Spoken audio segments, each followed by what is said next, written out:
Si vous pensez toujours que la gastronomie allemande se limite à une saucisse sur un grill, alors il va falloir changer d'avis.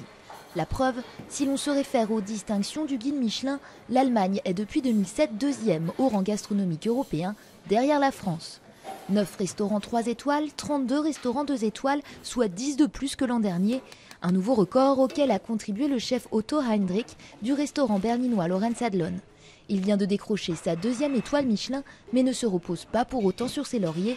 Des nouveaux plats sont en permanence élaborés. Avec ma cuisinière, on fait des expériences. Là, par exemple, c'est un pré-dessert. On en fait toute la semaine et on en fait pour la semaine suivante, on en parle.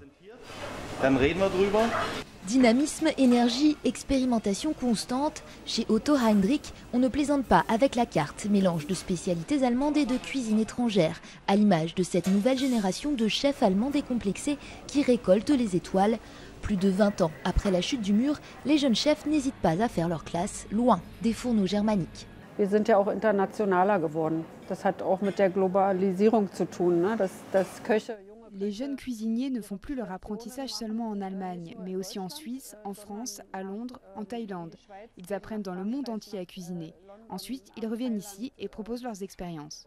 In der ganzen Welt ausprobieren, die Küchen zu lernen und dann nach Deutschland zurückzukommen und sie hier anzubieten. La haute cuisine reste cependant réservée à une élite. Pour les repas de tous les jours, les Allemands préfèrent encore la cuisine traditionnelle et faire leurs courses dans les magasins de hard discount qui représentent environ 40% du marché alimentaire. La voiture reste le nec plus ultra du haut de gamme dans les cœurs germaniques. C'est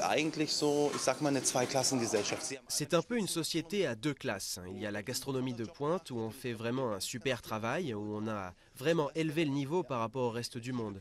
C'est très créatif, avec des gens très motivés. Et il y a la deuxième partie où nous ne sommes pas aussi forts, que j'appellerais la cuisine bourgeoise.